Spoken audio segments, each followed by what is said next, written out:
Hi everybody, welcome to this episode of Communicate. So this should be a whole lot of fun. Hello everybody. Again, I hope your 2024 is going absolutely snazzy so far. Bumblefoot! Hello. What's going on? I'm trying to learn some crazy ass songs. Nice. Oh yeah, great way to start right there. Yeah. That is a sick looking instrument, dude. Tell us about that. Just the thing. Yeah. Yeah. Well, I used to be 6'3" and I started playing this thing and now I'm about 5'2". It is my back-breaking, ginormous, fretted, fretless everything guitar that I use for everything with guitar. Yes. Dude, yes, absolutely. Definitely like a signature thing happening. I love the fretless too. That's absolutely awesome. Cool. Yeah, maybe. Do you play, random question, very random question, because I'm like definitely very spontaneous. Do you play violin? No. I am the worst violin player you will ever hear in your life. It's just like just kind of sound. Okay, like I had to ask. Awful. I had to ask, yeah, because of the whole fretless aspect. But I do play cello. I can play cello. Okay. But violin, no. Nothing on the chin. It's like, no. Okay, I got you on that. Well, you have so many endeavors happening. So it's great to see you again. I believe.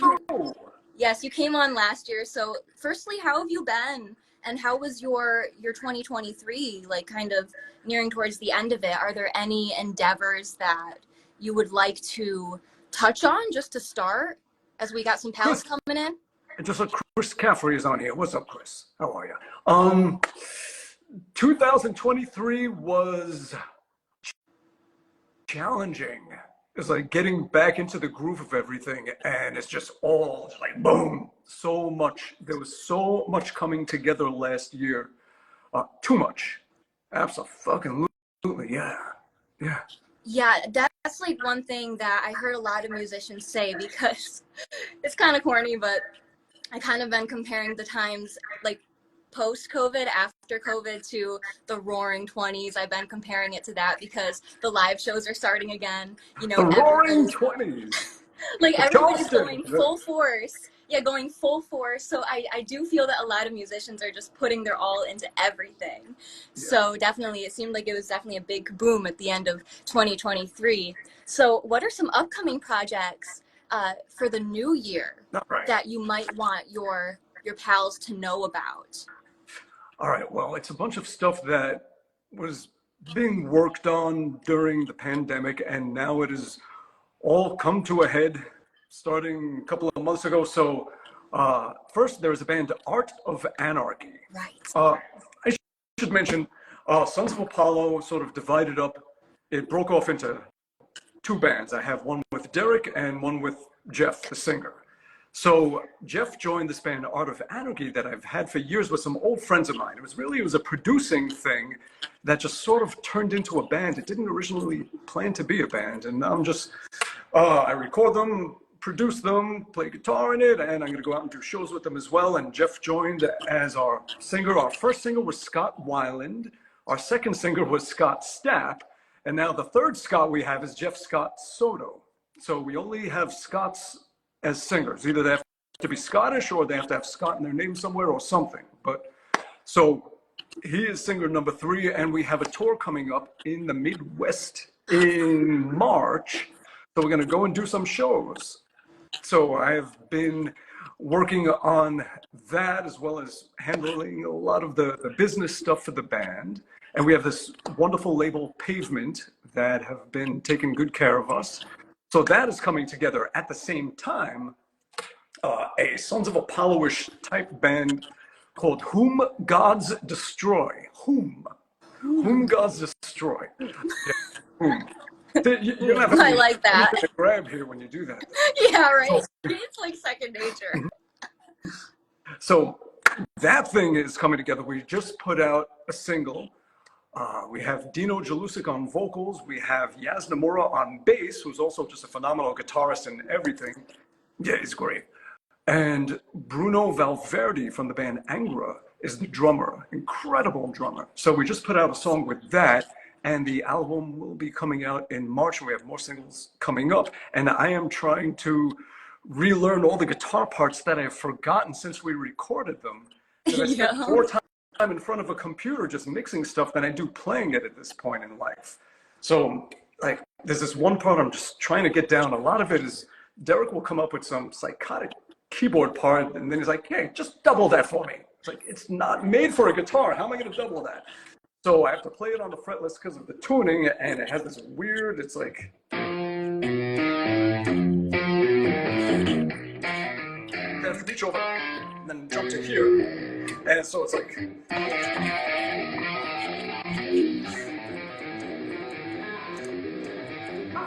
fuck it up. I feel most practice, but just all these weird parts that I have to get back in my head. But so those two things. Last year also, I produced one of my favorite bands, the Dodies. They're a duo, a garage rock duo. You got a singer, guitarist, and you have a drummer who plays the whole drum set with one arm while playing bass on a keyboard with his left hand and singing backing vocals. Oh, and he like grooves. They are rock solid. They're phenomenal, and they are so musical. In a way, sort of the way Nirvana and Radiohead was. Nice. Then, like very really cool. Interesting and unexpected melodies that work. So we did their third album, and that's going to come out this year. And I finished up my instrumental solo album. So that is going to come out this year too. So 4 albums that I worked on are all coming out this year. Oh, wow. And yeah, so last year was a busy year, and this year is going to be a busy year. Yeah. Yeah. Well, you all heard it. 4 albums with Mr. Bumblefoot, Ron, if you will. And he's gonna be producing, shredding it up. But that's so cool. He plays drums with one hand and then the bass on the keyboard with the and sings. So it's like triple threat right there. Yeah. My goodness. So you're just surrounded by a plethora of extraordinary people then. That's awesome. And since you serve a lot of the like producing aspects, you bring a lot of that to the table. You're almost like the glue that holds a lot of it together with the production. So that's a huge skill. Absolutely. For those who are just getting into music production, say at home or something like that, what would be your advice for folk just starting out? Because I know it can be quite a learning curve. It can be an absolute learning curve for sure. You never stop learning. Every time you record, you come up with something that makes you better at what you do. You just hear more into it, know how to get what you need. Definitely for someone just starting out, keep in mind that the main piece of gear is your ears. Listen, and don't get too wrapped up in the technology of it all. No, it's very easy to say, well, this should be like this and this should be like that. Not necessarily. Just use your ears and just use plugins and things as needed. Also keep in mind that every single thing, every instrument, every part of the song, or whatever it is that you're recording, assuming it's a song, is affected greatly by everything else. So, you don't necessarily have to change the guitar to make the guitar pop out. You might have to change something in the bass or the vocals or the keyboards, because one thing, it's all like a seesaw of sound. One thing takes away from the other. So it's all about finding balances. Right. Just use your ears, listen, and compare. It's easy to get just drawn into the recording and forget what everything should sound like. So always take a step back, put on something that sounds good, that you're familiar with, and then A/B them. And you might realize, oh, damn, I'm way off. I need to brighten this up, or this needs to cut through more, or this needs to pop more. The compare and contrast. That's very, very good advice, especially with the ear training, relying on your ears a lot. And I know ear fatigue can be a big thing in the studio too. Sometimes you got to take like a step back. which is like, that's just all production. It takes a lot of patience for sure. So but also, don't make it perfect. Just because you can quantize something to the grid doesn't mean you necessarily should. Drums should have a flow to them. The drummer should have a certain lag between his hands and his feet that you don't want to quantize away as part of their personality and their groove and everything that makes them who they are. Don't overuse the stuff to take the humanity out of the recording. Sometimes you want things to be imperfect to create tension or just, just to feel real. Yeah. It adds character. Like you said, that humanity, it adds a lot of character to music. And like, a lot of us musicians are perfectionists. So I think that's a very good lens to see music production through.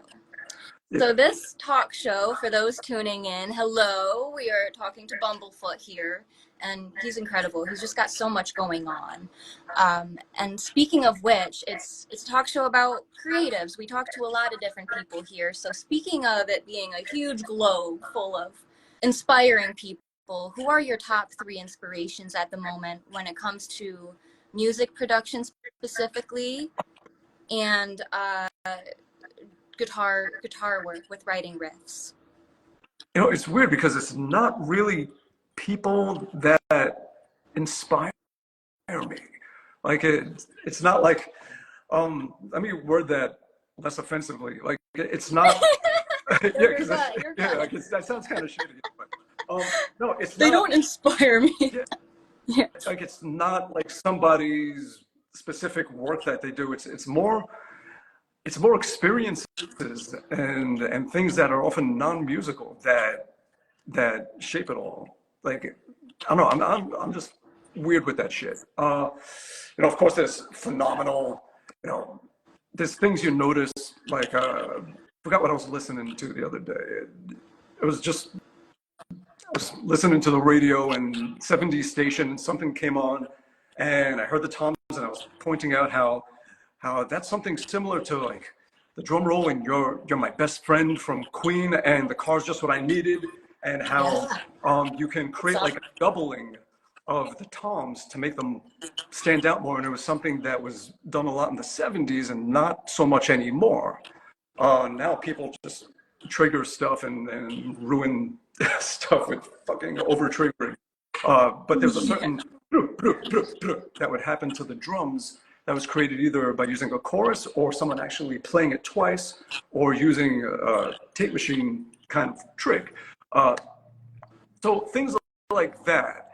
And then maybe the next time I'm recording something, that'll be in my head. And I'll say, you know what? I want to add that to this song, that thing. So it's more stuff like that does it. It's just things you notice that just light you up at that moment while I'm driving in the snowstorm with the 70s station on, that kind of thing. More so than a specific individual where it's like, oh, I love his production or I love his guitar playing. I mean, there's a million people like that, and they all add up, and I don't know if it's one more than the other. They all do it, whether it's, an old friend of mine, like Guthrie Govan, or just some nasty old AC/DC song, whatever it is. It's all of it. All together sort of completes the inspiration. Yeah. That was a very, very good explanation of that, though, because I feel like I feel the same way regarding musical production inspirations, but you kind of put it into words very, very well. It's not so like specific things, but things that just kind of get kind of pushed back into the back of your mind, and they just kind of stick, while you're listening to music. You pick up little aspects here and there that you could use later in your own original stuff. So I think it's really cool. Things that just pop out and you remember it, and it gives you a feeling. It's like, I want to recreate that feeling and give it back. Yeah. In a way. That's awesome. Absolutely. So regarding songwriting, because you're prolific at it, what are some themes that your current original work is perhaps based around, or some experiences that your original work is based around when it comes to writing or feeling even? What's the mood? What's the vibe of some of your upcoming projects, should I say? Good question. Well, my stuff, I just force myself to write completely instrumental, because every time I'm writing an instrumental song, I come up with a nice melody and I just want to sing it, and it becomes a non-instrumental song, and then only the shreddy stuff becomes the guitar parts. So I just put a big piece of tape over my mouth and just wouldn't sing, and just anything melodic, I just kept it with the guitar and all. So there hasn't been, for my solo stuff, there hasn't been a lot of lyrical subject matter. But it's been things like, I was flying to Hawaii and I was watching a documentary on Rainbow Bridge, if you know what that is. Yes. Yep. So I was watching a whole documentary on that, and in the last few minutes it showed just a piece of the concert that he did out in Maui, and I was going to Maui. And it was a song I didn't even remember ever hearing before, and it had that similar kind of Hey Joe walking bass and guitar together. You know, only it was taking it to another level, where it was getting into just weird timings of it and triplets and different things. And it stuck with me. And I ended up writing a song that felt that same way to me, to, again, like, pay that back. I just can't think of a name to it. Got to think of a name to that song. It's holding up the whole record coming out. So, all right, as far as lyrics, I did start writing stuff in the beginning of Whom Gods Destroy, when we didn't have singer yet. So one of the things was a song called Over Again, and it was kind of about the Sons of Apollo getting killed off. And lyrics were like, I try and I try, but I can never win. You break me and make me start over again. You live for yourself in a world without sin. You know, just like that kind of thing. Yeah, just about that. Yeah, just about how, you know, you put a band together and, you know, something screws it up and you have to start over again. Yeah. Yeah. Just experiences, things that happen in life that piss you off or make you feel good or just make you feel something, and you just have to express it. And that's where the lyrics come in.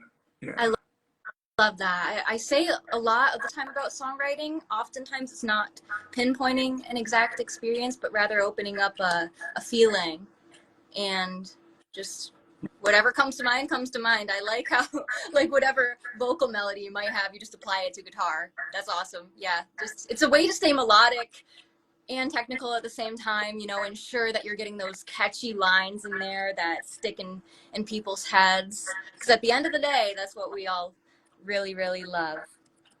Yeah. So let's see what else we got regarding a gear conversation, because I know, like, looking at the people come in, we got a lot of instrumentalists. Yeah. I see, got a lot of fellow instrumentalists. It's awesome. Hey, you guys, I see a lot of you tuning in. I apologize for, like, ignoring everybody's messages, because they're probably writing things and I'm just looking at you and it's all good. And I'm yeah, ignoring I'm skimming just to make sure we don't miss anything. A dude from Las Vegas, I believe, tuned in. So let's take a moment to manifest. Who would you like to work with in 2024? I know you're working with Yaz. I hope I'm pronouncing his name correctly. Crazy, I mean, insane guitarist. You mentioned so many brilliant names already. I mean, sounds like you work with a lot of Scots that are lucky. Yeah, like, I definitely have a lot of Scots. Lucky Scots, if you will. Yeah. Yes, but who? I'm going to try and work with as many Scots as possible. I'm going to go for Guinness Book of World Records for working with the most Scots in music. Any Scots in the chat? Any Scots? I think Bumblefoot is having a Scot audition for the most Scots. Absolutely. So who do I want to work with this year? Yeah. You know, that'd be awesome, dude. Come to New York and we can set up a show, or I'll travel, whatever. I want to travel a lot. I'm just right in Jersey. I'm not far from you. I'm just a little bit south in New Jersey. It's not far. Couple hours. But yeah, absolutely. I think that'd be a really cool collab. I think we could conjure up something nifty. Absolutely nifty. Yes. Yeah, I got Scotty from, oh, it's Scott from Las Vegas. Of course, Scott Parker. Known him for years and his family. Wonderful guy. Hello. Yeah. Hello. Yes, please come back till... Chiller Theater. Okay, Chiller Theater is like a Comic-Con of just horror stuff. Oh, yeah. Nice. So I've done a bunch of those. Yeah. Sick. That's really cool. Did you know that I've done music for horror movies, and I've even guest appeared in some like really, you know, not big budget ones, but you know. That's excellent. You know, that like scoring and everything like that. I'm very, very much so into that at the moment. I love cinematic pieces. It's definitely where I'm at the moment. Movie soundtracks. Maybe we could work on some of that. Yes. Speaking of that, in the song that came out, In the Name of War, with God's Destroyer, the bridge part of that song is this thing where it's like a D minor, and then it jumps up to, it does to F minor, which is something you find very often in movie soundtracks, especially, you know, things that are horror or just some kind of thriller. Yeah, and the name for that, they call it a chromatic mediant. When you use that minor third or even a major third as sort of the pivoting point, you don't stay in key. You just kind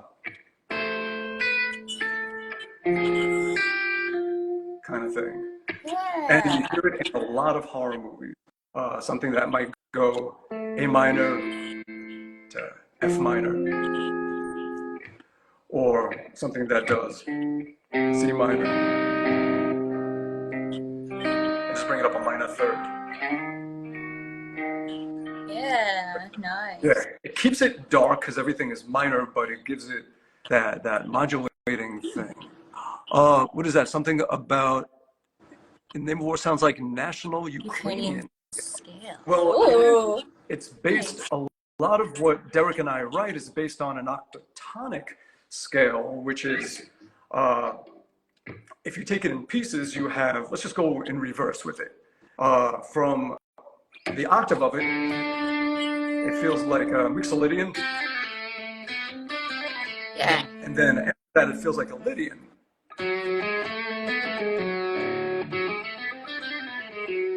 And then the bottom of it feels like a Phrygian.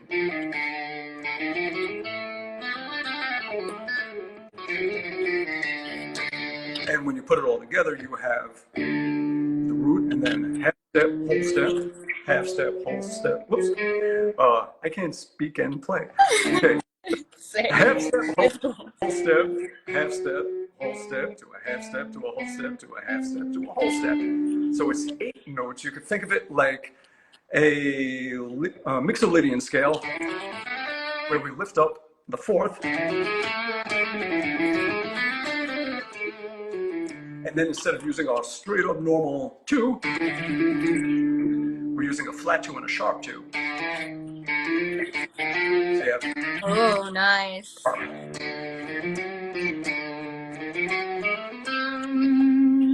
Yeah. Yeah. So a lot of the stuff we did in Sons of Apollo and in this venture into that scale, and it's something I've been using forever. I remember, yeah, my first album, I had a song that had a guitar part that it was like,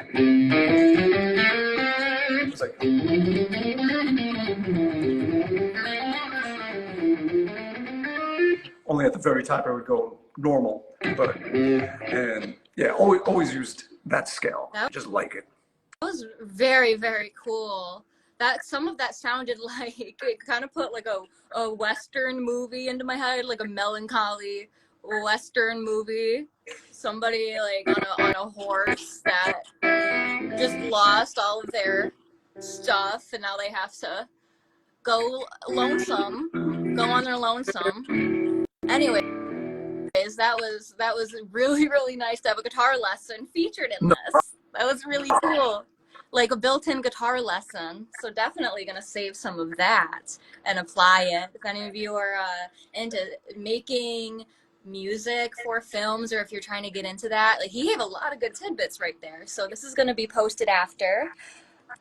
So let's see. Just trying to think of what we could talk about for the guitar nerds in here, because we had a lot of playing. What are some aspects that you like would not want on a guitar? Like, we talk a lot about what we would like on a guitar. What would you not want to play? What do I not want on a guitar? Yeah, that's like string gauge. Like, I think Sierra Levesque said something like she really appreciates the Floyd Rose, but it can be a little troublesome. If you break a string and it's floating, then you're completely out of tune. Right. So yeah. What I do is I keep mine against the body so that it can only bend down and not up. So if I break a string, it'll just stay sitting against the body and the guitar won't go out of tune. But I don't break many strings. I think I've broken about 5 in the past 10 years, maybe. Wow. Jeez. Yeah. Goals. Never strings. Don't know why, but they don't break. And this guitar, I have 9 to 46 and 12 to 60 on here. Gotcha. And so string gauge, yeah. What don't I want? A tone knob. That's the one thing that I really don't use and don't need is a tone knob. Gotcha. In fact, with this guitar, when I would turn down the volume of it, it would get dark like a lot of guitars do. You turn down the volume and it just gets a little bit like this as you lose gain.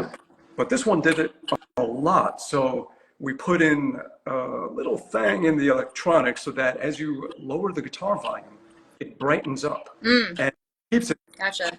So that when you're playing full volume, it's bright, but when you pull it back, it just sounds very clean and very clean. Very clean. Yeah. I like that clean tone. That's really nice. Cool. But yeah, very, very cool. So I want to talk a little bit more about live shows. I have a couple more questions, everybody. And then if you're up for it, maybe you can play something a little bit just before we tune out, because I know a lot of people love the guitar playing on here. I'm really excited for your live shows because, like you said, you have 4 albums coming out in 2024, and you already have been working on a lot of stuff. I see that you had a music video released fairly recently that somebody commented on. What songs are you most excited to play live, and are there any existing gig stories that come to mind that you'd like to share with us that are either funny or eventful? Well, what am I looking forward to playing live? What songs? Oh, yes. Any of them is fine. None in particular that I just can't wait to play that song live. Any of them. Gig stories. Well, I didn't do them many gigs last year. I'm trying to do as few gigs as possible and just be here. But I did a year ago, there was the Shiprocked Music Cruise, and it was my 6th time playing that cruise, and they gave me a complimentary bathrobe. So nice. On the big main stage, I played just in my bathrobe. That's epic, yo. Yeah. I have a robe as well. You do? It's plaid. It's plaid. A plaid robe? Yes. Why do you have a plaid robe? I'm not sure. I'm also wearing plaid slippers. I think my parents think that I really like plaid, but I've never said such a thing. Plaid. Matching plaid. Not matching. Yeah. Lumberjacks. Love it. There's a lumberjack. Very nice.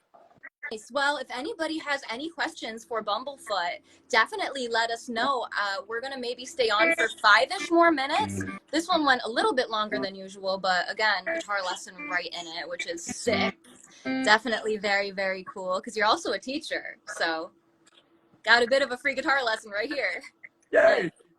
Good. There's so many cool people in this chat that I didn't get to say hello to. I'm just catching a few names as we look. Somebody asked if you were returning to the UK.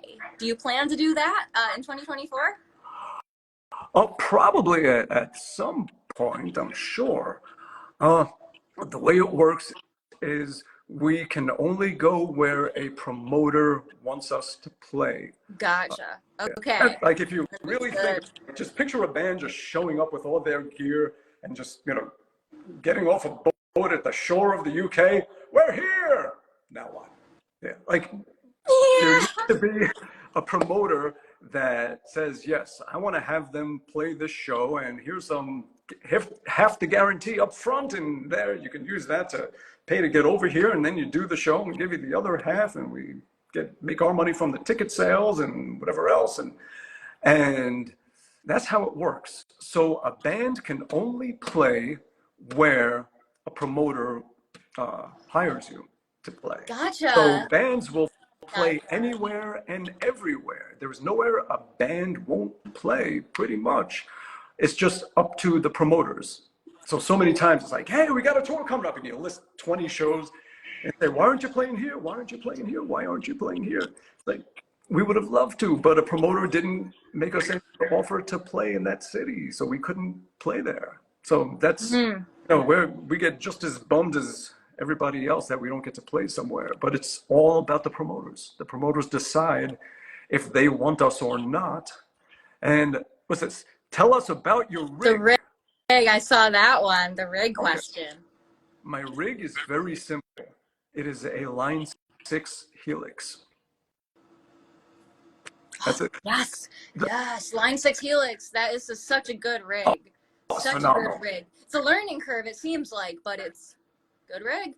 Compared to a lot of them, I found it a lot easier to learn. Really? Like I've tried a lot of different ones, and I found that it was the most interface user friendly, you could say, to just look at it and figure it out compared to some of the others.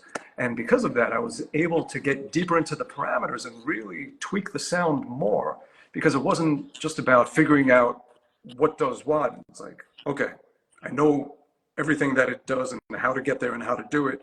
So you could really fine tune your sound and come up with routings internally for effects that wouldn't even be possible in the real world.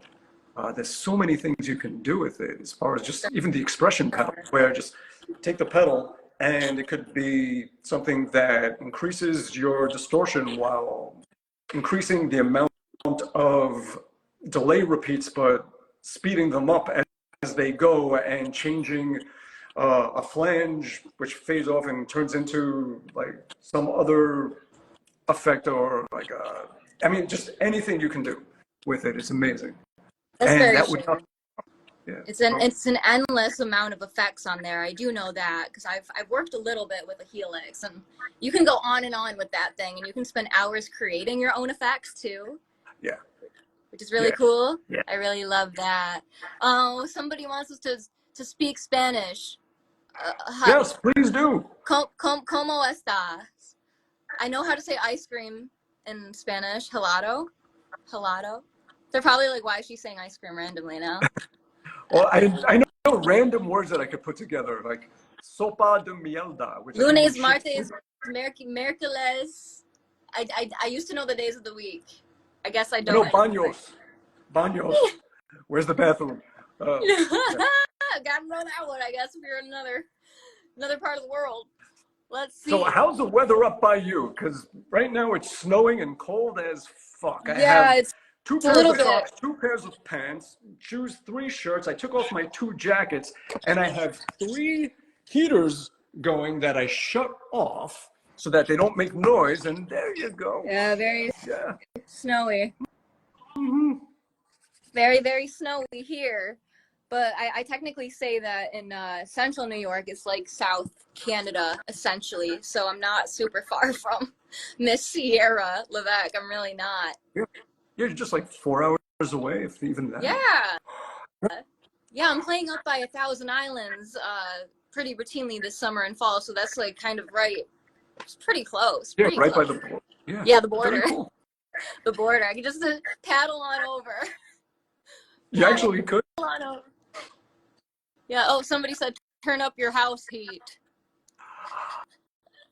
I have my house heat, but this room, the house heat would never reach like this is like the third story, or well, there's like, I guess, basement, which is nice and warm, and the downstairs, which is warm. But up here, just I tried forced air, and the air would be cold by the time it got up here. I've tried a lot of different things, and what I do is I just keep heaters in here, and that works. But just to, way to do it, so we don't hear all this going on while we speak, I have them shut off now. And the room is getting cold quite quickly. Yes, right. But that's okay. We will take one more question. One more question.